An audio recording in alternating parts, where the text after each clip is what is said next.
Hi, welcome you today to today's edition on Invest in Children. I'm Otega Oluwaseun, your host, and I'm super excited about today because we have Dr. Mrs. Deborah Opaleke with us. Dr. Mrs. Deborah Opaleke is a lecturer of the prestigious University of Ilorin at the Faculty of Agric, to be precise. And guess what? She has been a parent for roughly 27 years now. Wow, that's much. Before we commence, I would like her to introduce herself. My name is Deborah Oluyemisi Opaleke, a wife to Mr. Moses Opaleke, University of Ilorin. I'm a lecturer, I'm a nutritionist, a caterer, a mother of four, and a grandmother. All right, today's topic will be talking about creating time for your children. Yeah, as parents, we understand that it can be so taxing, creating time for your children, putting up work, family, and other engagement.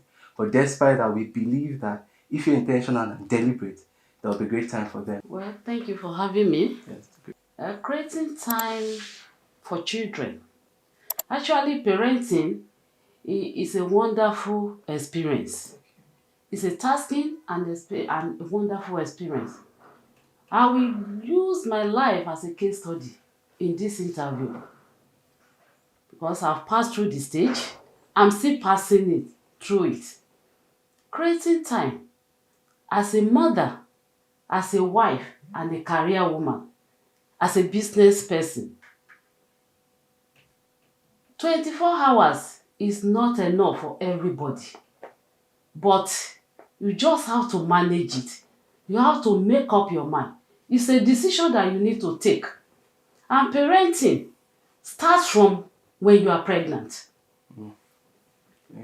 From when you are pregnant, you decide on the way you want your child to be, what you want to achieve from your child. When you are pregnant, there are some things you experience. Like when the baby is kicking, by then you say, oh, stop disturbing me. You start speaking life to your child right from the womb. By the time you get birth, start talking to them. Children need attention. Either you have time, you don't have time. They need your attention. So by the time you don't have time for them, you will see the negative part of them. But they are so awesome that when you create time for them, you enjoy them. And you meet it in the future. When I was raising my children to the glory of God, the Bible says, raise your child or train up a child the way he should go. When he grows up, they will not depart from it. I'm a busy person. When I was giving birth, actually, I didn't have the time for them, but I still created time for them. Being a business person, if you are in food business, as a caterer, you are busy 24/7. People cannot do without food. They can still do with other things, but the necessity of food in life, everybody knows that is very paramount. Exactly. So I engage myself in business of food. Initially, I was working with Central Bank as their caterer in those days. So I normally employ 2 house help because of the nature of the work. I had to leave home as early as 5 a.m. to meet up the task before me. Because the central bank people, they will eat. I run their canteen. Their breakfast must be ready by 7 a.m. So I need to leave home by 5 to get to job. So there is no way I can stay back at home to take care of the children, and they are very young, age 5 to 10.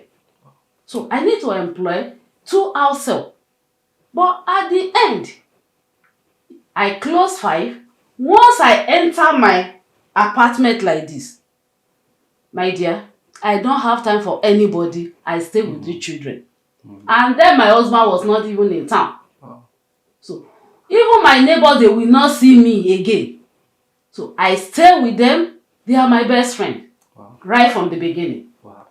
That means, mommy, what you said is you have a separate time for work, and once work is over, work is totally Yes, over. yes. Wow. It's a decision that you need to take as a parent. I think there are a lot of parents that do not understand this concept because when they are back at home, they are still on work, receiving calls and all of that.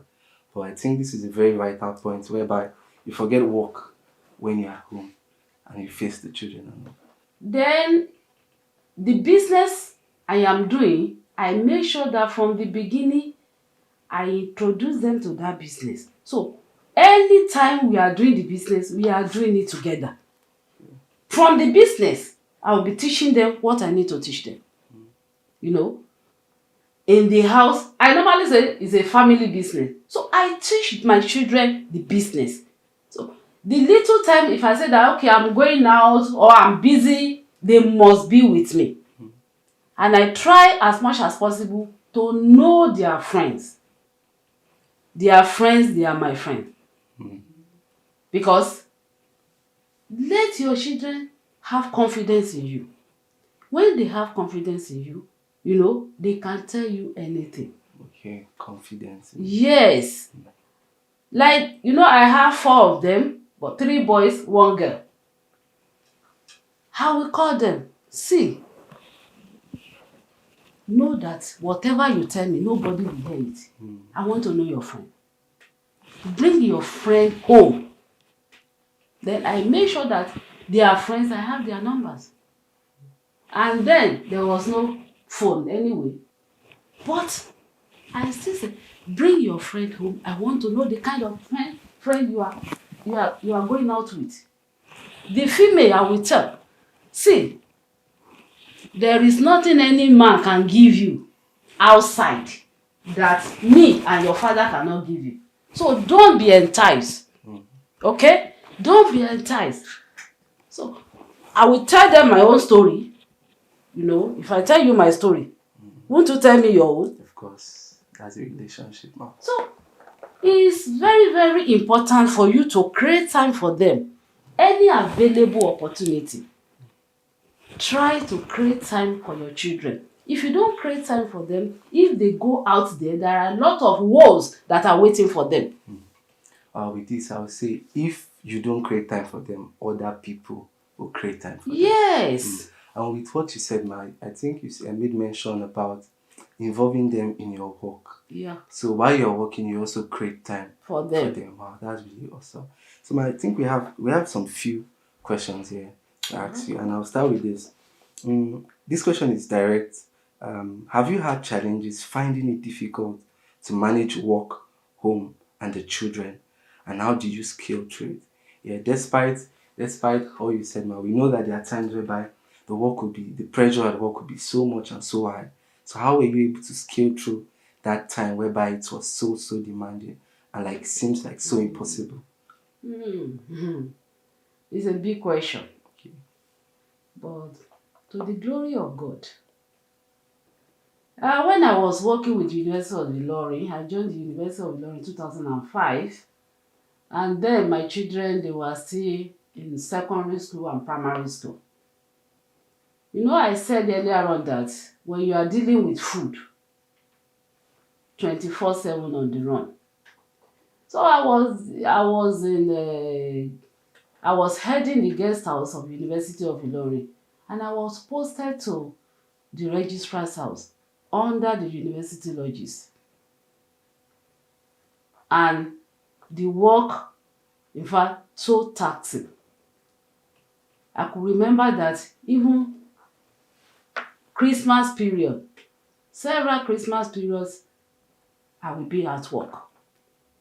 A lot of problems here and there that I must make sure that I meet up the target. But I keep on praying to God. Pray. You know, prayer is very, very important. You cannot do it alone. You need God's strength. You need God's wisdom. So by then, I have some drivers with me. I will give them my own vehicle. Please go and pick up my children for me. because I did not have time to go and pick them up myself. They will go and pick up my children from school and bring them to the office. After closing, we all come back home. After that, we start our life as a, I'm just the caretaker. It is God that will give me the wisdom to take care of them.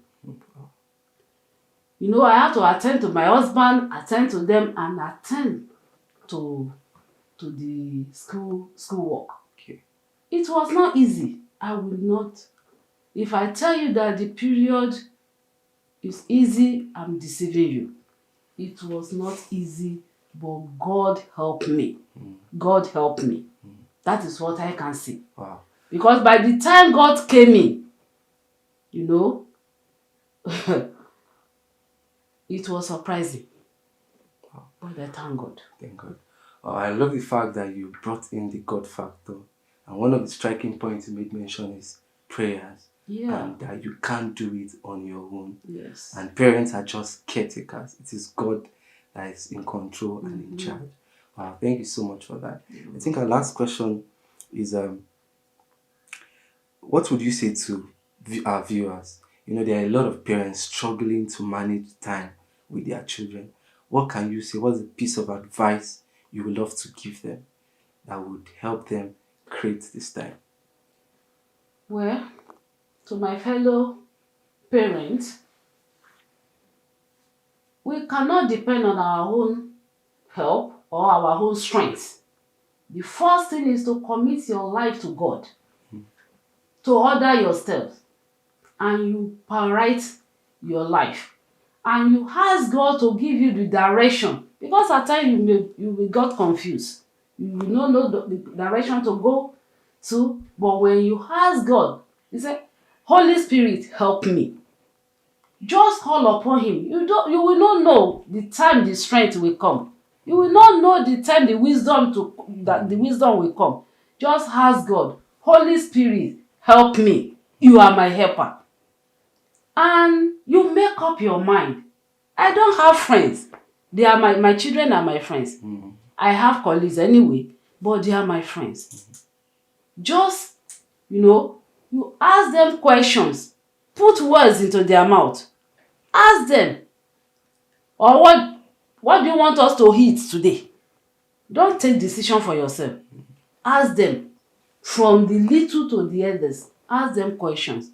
They will tell you. Okay, thank you so much for that. And with what you said, we've understood, with what mommy said, that it is very, very important to bring God in as a parent, not doing it on your own, because you can't do it on your own actually.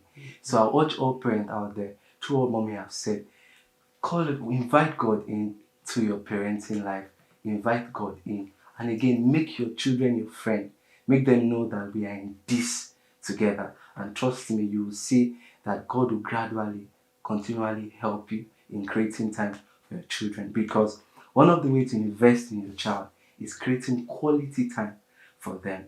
I remain Otega Oluwaseun, your host, and it's a great pleasure having Dr. Mrs. Deborah Opaleke on today's episode. We'll see you on the next episode. Thank you.